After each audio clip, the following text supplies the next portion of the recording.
घरोघरी मातीच्या चुली या मालिकेच्या आजच्या भागात मजा आली आहे बरं का प्रेक्षकांनो. आज ती ऐश्वर्या जोशमध्ये आणि सौमित्र गेला बिचारा कोमात. काय झालं ते बघा. तर आता ह्या जानकीने त्या प्रिन्सिपल मॅडमला सांगितले की आम्ही तुमची फीस थोडी थोडी करून भरू. मग आता ही ओवी लागते रडायला, आई आता काय होणार वगैरे वगैरे. जानकी प्रिन्सिपल मॅडमला कन्व्हिन्स करते की आमच्यावर विश्वास ठेवा, सध्या आमची परिस्थिती ठीक नाहीये म्हणून आम्हाला एवढी फी भरता येत नाहीये. मग आता प्रिन्सिपल मॅडम म्हणतात, असं नसतं मॅडम, शाळेचेही काही नियम असतात, आम्हाला असं कॉम्प्रोमाइज नाही करता येणार. ओवी लागते रडायला. मग त्या प्रिन्सिपल मॅडमना कसं तरी होतं. त्या म्हणतात की ओवी ना शाळेतली सगळ्यात गुणी आणि हुशार विद्यार्थिनी आहे, माझी तर ती फार लाडकी आहे, तुम्ही काळजी करू नका, एक काम करा, सगळ्यात आधी ना तिची फी मी भरून टाकते, तुम्हाला जसं जसं होईल थोडे थोडे करून पैसे मला देऊन टाका, चालेल का तुम्हाला. मग आता ओवीला म्हणतात, ओवी आता रडू नकोस बरं, जा तुझ्या क्लासमध्ये आणि याबद्दल कोणाला काही सांगू नकोस. ओवी ठीक आहे असं म्हणते आणि थँक्यू म्हणून निघून जाते. जानकी म्हणते, तुमचे खूप खूप आभार मॅडम, मी तुमचे उपकार पैशाने तर फेडेनच. आणि आता त्या पुढे काही जानकी बोलणार तेव्हा त्या मॅडम म्हणतात, अहो पैशाची गोष्टी करू नका, तुम्ही या गावासाठी खूप काही केलंय, अहो ओवीला जपा, अहो तुमच्यासारख्या चांगल्या माणसांची गरज आहे, तुम्ही स्वतःला जपा. ऋषिकेश दादाने आणि तुम्ही शेकडो विद्यार्थ्यांना मोफत पुस्तकांची वाटप केली आहे आणि आता त्यांना काहीतरी म्हणायचं असेल, तुमच्यावर अशी परिस्थिती आली आहे वगैरे वगैरे, पण त्या स्वतःला रोकत म्हणतात, ठीक आहे हरकत नाहीये ताई, कोणावर काय परिस्थिती येईल हे सांगता येत नाही, पण तुमचे हे दिवस निघून जातील, काळजी करू नका. आता त्या जानकीला खूप छान वाटतं यांनी परिस्थितीची जाणीव करून तिला एक आधार दिला म्हणून. ती म्हणते की खरंच मनापासून आभार आहे तुमचे मॅडम, मी खरंच तुमचे उपकार फेडेन, नक्की फेडेन, असं म्हणून आता त्या प्रिन्सिपल मॅडमचा निरोप घेते ती.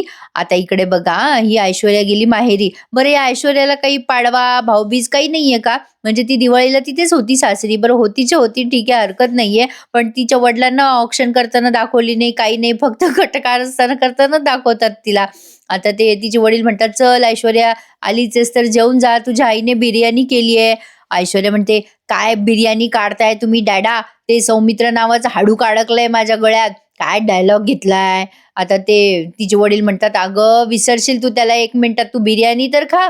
आता ही ऐश्वर्या म्हणते, नाही हो डॅडा, ती त्याची बायको त्याच्या मागे मागेच असते, त्याने त्या सौमित्रने ना त्या डोळ्याला काळा गॉगल लावलाय, त्याच्या बायकोचं ऐकतच राहतो तो, ते स्वतःला डिटेक्टिव्हच समजतात, सतत मागावरच असतात माझ्या. आता ते तिचे वडील म्हणतात, माणसं पाठवू का मग, गायब करतो महिनाभरासाठी दोघांना. आता ऐश्वर्याला तिचे वडील म्हणतात, ते अवंतिका आणि सौमित्र काय ग, ते बुजगावने, पण त्या ज्याच्यासाठी लग्न करून गेलीस ना तू, त्याला मॅनेज कर आधी, एक लक्षात ठेव, त्या नाण्याची प्रॉपर्टी घर ताब्यात घे. अगं तुझा तो नवरा आहे ना, त्याला हाताशी धर आणि ऑफिसमध्ये जायला लाग, सगळं तुझ्या नावावर करून घे. ऐश्वर्या म्हणते, डॅडा काळजी नका करू, सगळं माझ्याच नावावर होणार आहे, त्या शरीरच्या नावावर जे काही फार्म हाऊस आहे ना, तर ते तर मी माझ्या नावावर करूनच घेईन. तो फार्म हाऊस आड बाजूला आहे, एअरपोर्ट येईल तिकडे म्हणून तिकडे जागा घेतली होती म्हणे, बघू आपण त्या जागेचं नंतर. आता सौमित्रचं काय, तो काय शेती बिती करणार नाहीये आणि शेवटी सगळं माझ्याच ताब्यात येणार आहे, तुम्ही टेन्शनच घेऊ नका. आता तेच तिचे वडील म्हणतात, नुसतं तुझ्या ताब्यात असून काही उपयोगाचं नाहीये पोरी, त्या प्रॉपर्टीचे ओरिजिनल पेपर तुझ्या ताब्यात पाहिजे, तेव्हाच ती प्रॉपर्टी सारंगला मिळल. हा तशी तू माझीच पोरगी आहेस म्हणा, राजकारण तुझ्या रक्तातच आहे. हे बघ, ते सगळं जे कोणी तुझ्या मध्ये येईल ना त्याची जीभ कापून टाक, असं काहीच्या काही शिकवतात बाबा पोरीला.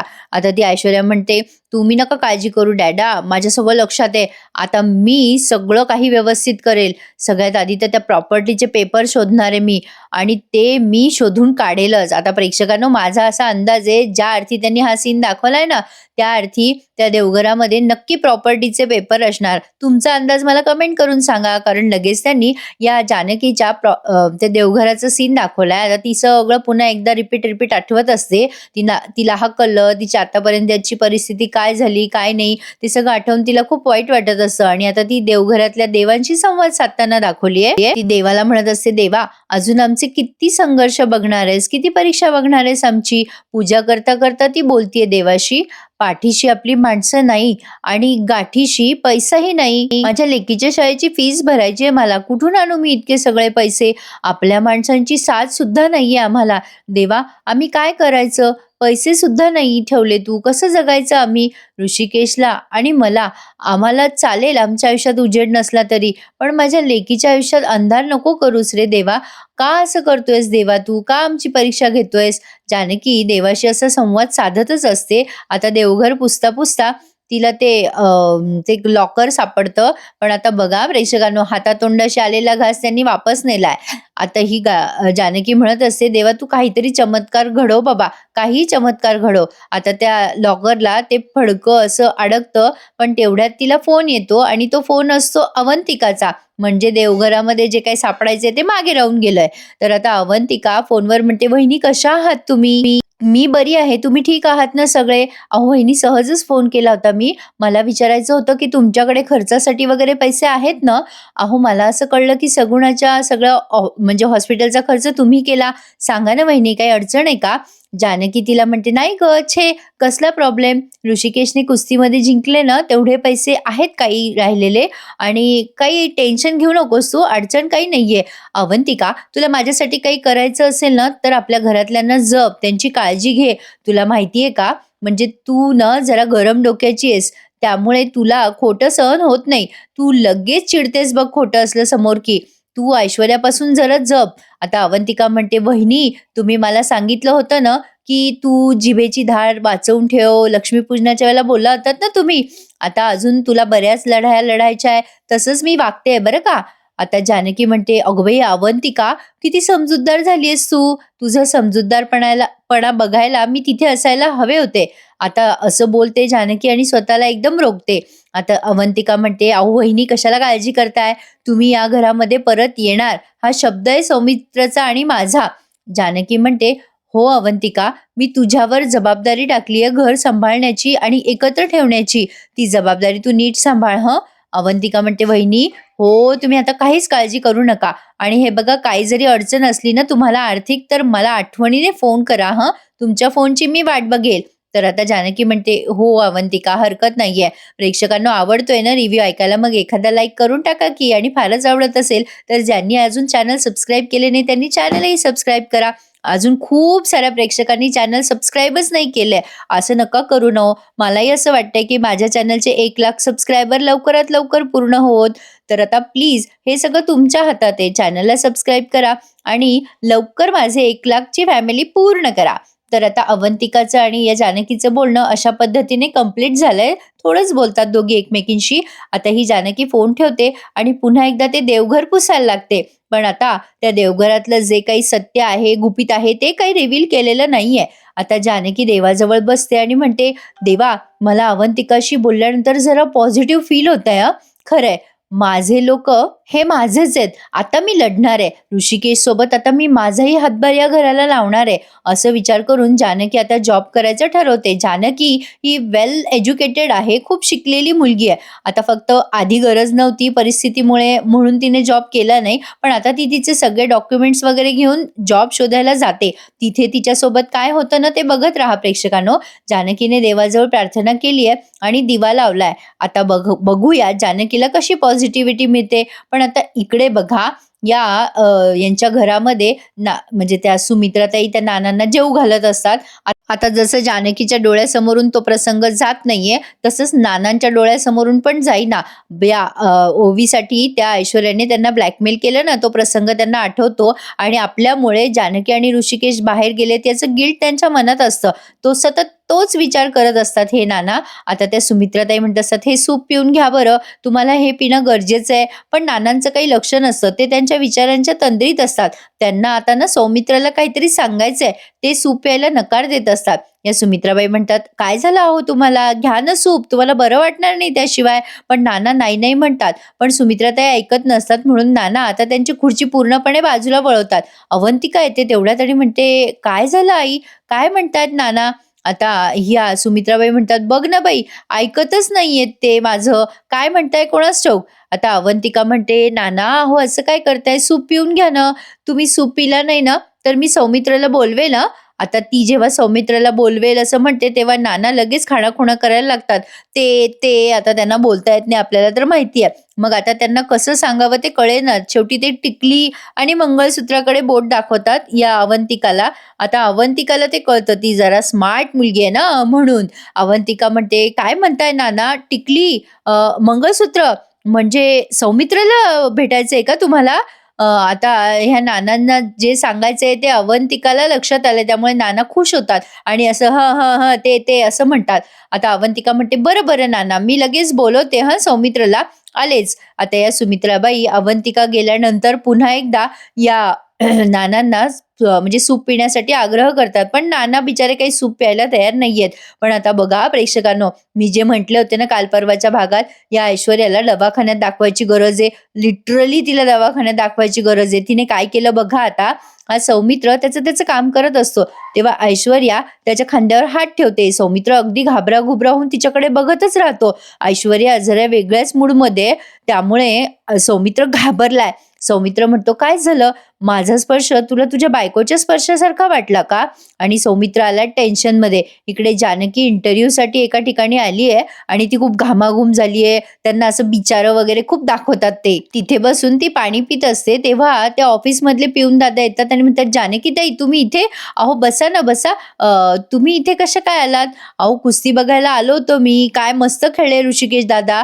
खूप मोठी कुस्ती होती. आपलं नाव मोठं केलत तुम्ही. आता तुम्ही इथे कशा काय?" असं तो पुढे विचारतो पिऊन दादा. मग आता जानकी म्हणते, "मी नोकरीसाठी आले इथे. मला कळलं व्हॅकन्सी आहे तर." आता ते दादा विचारतात, "जानकी वहिनी नोकरी? कोणासाठी?" जानकी म्हणते, "माझ्यासाठी अहो दादा." आता ती दादा म्हणतात, "अहो पण तुम्ही नोकरी करणार पण कशासाठी म्हणजे?" आता ही जानकी म्हणते, "इथे व्हॅकन्सी आहे ना, म्हणूनच मी आले होते." मग ते दादा म्हणतात, "हो व्हॅकन्सी आहे इथे, पण ताई तुम्ही नोकरी करणार?" जानकी म्हणते, "हो, का नाही करणार?" मग आता जानकी म्हणते, "भेटता येईल का मला साहेबांना?" मग आता ते पिऊन दादा म्हणतात, "हो, भेटता येईल ना. तुम्ही बसा, वाट बघा. मी त्यांना सांगून येतो." आता हे पिऊन दादा बिचारे चांगल्या मनाने तिकडे गेलेत. पण प्रेक्षकांनो, मला जरा ही मालिका कधी-कधी खूपच ओव्हर वाटते हां, राग नका मानू. पण आता मला सांगा, ऐश्वर्याचा काय जिथे-तिथे दरारा आहे का गावामध्ये? ठीक आहे, पैशाने सगळं काही मॅनेज करता येतं. पण प्रत्येक ठिकाणी थोडी असं मॅनेज होत असतं. आता बघा हं, काय झालंय. आता ही म्हणजे आता ते सीन त्यांनी पुढच्या प्रोमोमध्ये दाखवलाय. पण आता ही जी ऐश्वर्या आहे ना, ती त्या सौमित्रशी जवळीक साधते. त्याला हात लावायचा प्रयत्न करते. सौमित्र म्हणतो, "मागे हो, काय चाललंय तुझं?" ऐश्वर्या म्हणते, "मला सांग ना, मी तुझ्या मनात आहे ना? तू माझाच विचार करतोस ना सौमित्र? तू माझी काळजी करतोस. खरं तर हे सगळे बहाणे आहेत. तुला मी खूप आवडते मला माहिती आहे. तू आता जरी मला उत्तर दिलं नाही ना, तरी मला माहिती आहे तुझ्या मनात काय चाललंय. कारण माझ्या मनात आणि तुझ्या मनात एकमेकांबद्दल काय आहे ना, ते बरोबर कळतं रे. असं कनेक्ट झालंय आपलं मन एकमेकांसोबत. बरोबर बोलते ना मी सौमित्र?" आता सौमित्राला टेन्शन आलंय, त्याला घाम फुटलाय. ऐश्वर्या सौमित्राला म्हणत असते, "तुझ्या डोक्यात, माझ्या डोक्यात काय चाललंय हे बरोबर आपल्याला एकमेकांना कळतं नाही?" सौमित्र म्हणत असतो, "लांब हो ऐश्वर्या, मला हात लावू नकोस, चल लांब हो." आता ऐश्वर्या म्हणते, "सिरियसली सौमित्र, तुला मी खूप आवडते, मला माहिती आहे. सांग ना रे, मी कशी दिसतीये? सांग." आता ऐश्वर्या तिची साडी वगैरे ठीक करते, आरशात बघते आणि म्हणते, "बघ ना सौमित्र, माझ्याकडे बघ, कसली छान दिसते मी. बघ माझ्याकडे."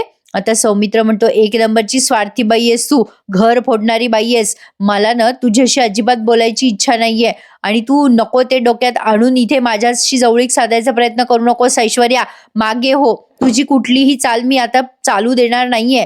मग आता लगेच ऐश्वर्या त्या सौमित्रचं ऐकून पण घेत नाही आणि पुढे स्वतः सतत बडबड करतीये. खरंच ती जरा पेशंट आहे प्रेक्षकांनो, तिला दाखवायची फार गरज आहे दवाखान्यात. आता ती ऐश्वर्या काय म्हणते बघा त्या सौमित्रला, "अरे सौमित्र, किती विचार करतोस रे माझा? खरंच, काय सांगू तुला? ते म्हणजे आम्ही बायकांना नवऱ्याबद्दल खूप पॉझेसिव्ह असतो रे. दुसऱ्या कुठल्याही बाईने आमच्या नवऱ्याकडे नुसतं बोट जरी दाखवलं ना, तरी ते असं कापून टाकतो आम्ही. अरे त्यातनं आपली केस जरा वेगळीच आहे रे सौमित्र. मला तू आवडायचा हे अवंतिकाला चांगलं माहिती आहे आणि आता पुन्हा अवंतिकाला कळलं तर तुमच्या दोघांमध्ये गैरसमज निर्माण होईल आणि गैरसमज निर्माण झाला ना, अरे मग संशयाचं भूत येईल त्यामध्ये. संशयामुळे, नात्यामुळे अरे हे सगळे घरं तुटतात. हे जग जाहीर आहे रे सौमित्र. तुमच्या दोघात आता भांडणं होतील, वादविवाद होतील, क्लेश होईल, मारामारी होईल, आरोप प्रत्यारोप होतील आणि मग काय सारंग, कोर्टात डायरेक्ट कोर्टात भेटणार तुम्ही दोघं जण, मग तुमचा घटस्फोट होणार. आता ही ऐश्वर्या पुढे काही बोलणार तेवढंच सौमित्र ओरडत म्हणतो, ऐश्वर्या तोंडाला लगाम दे तुझ्या. ऐश्वर्या म्हणते, अरे असं सगळं होईल असं सांगते मी, पण अवंतिकाने जर तुला अशा अवस्थेत बघितलं ना माझ्यासोबत, तर काय होईल रे सौमित्र.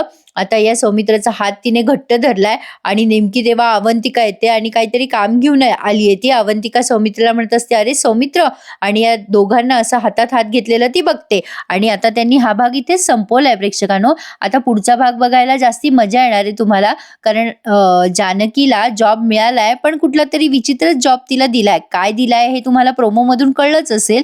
जानकीला त्यांनी गाड्या धुवायला लावल्यात. पण त्याआधी मला सांगा, तुम्हाला काय वाटतं, सौमित्र आणि अवंतिकामध्ये या ऐश्वर्यामुळे फूट पडेल का? दाखवायला काय, मालिकेमध्ये काहीही दाखवतात वाटेल ते, पण तुमचा अंदाज मला कळवा. आणि हो, आपल्या चॅनलला सबस्क्राईब करायला विसरू नका. अवंतिका तिथे आल्यानंतर या दोघांकडे जरा वियर्डच बघतीये की हे काय चाललेत यांचे धंदे. पण आता बघा प्रेक्षकांनो, सौमित्र लगेच त्याचा हात काढून घेतो, त्याचा हात झटकतो या अवंतिकाला बघितल्यानंतर. पण अवंतिकाच्या मनामध्ये संशयाचं भूत आलंय का हे मला सांगा तुम्ही, तुम्हाला काय वाटतंय ते. हा भाग त्यांनी इथे संपवलाय आणि पुढच्या भागात आपण बघतोय, जिथे ही जानकी नोकरीला गेलेली असते तिथल्या माणसाने या ऐश्वर्याला फोन केलाय की जानकी मॅडम इथे आल्यात नोकरीसाठी, काय करायचं. ऐश्वर्या म्हणते, द्या तिला नोकरी, पण मी सांगेल ती. तर आता ही जानकी म्हणते, इथे का आलोय आपण दादा, इथे कुठे जॉब आहे का. तर आता ते पिऊन दादा म्हणतात, साहेबांनी तुम्हाला गाड्या धुवायला सांगितल्यात. जानकी म्हणते, हरकत नाहीये, मी धुईल ना. पण आता तिने नेमकी ऐश्वर्याची गाडी धुतली आहे. आता ती जेव्हा गाडी धुते तेव्हा सारंगला फार वाईट वाटतं. पण आता ही ऐश्वर्या 10 रुपयाचं कॉईन देते गाडी धुतली जानकीने म्हणून, आणि तिच्या डोक्याला लावते आणि म्हणते, हे हे घे, खोट्याच्या पदरी खोटं नाणं. पण जानकी म्हणते, या नाण्याला कुंकू लागलंय, म्हणजे हे नाणं माझ्यासाठी नक्कीच लकी असणार. मी तुला चॅलेंज देते, मानाने वाजत गाजत घरी परत ये. प्रेक्षकांनो, ही मालिका जास्ती मनावर घेऊ नका, एंटरटेनमेंट म्हणून एन्जॉय करा आणि सोडून द्या. असं कुठे काय असतंय का. तर आता बघूयात पुढे काय काय तमाशा घडतोय ते. आवडला असेल आजचा भाग तर आवर्जून चॅनलला सबस्क्राईब करा. भेटूयात उद्या सकाळी पुन्हा एकदा घरोघरी मातीच्या चुली या मालिकेच्या नवीन रिव्ह्यू सहित. तोपर्यंत एन्जॉय माय ऑल रिव्ह्यूज. धन्यवाद.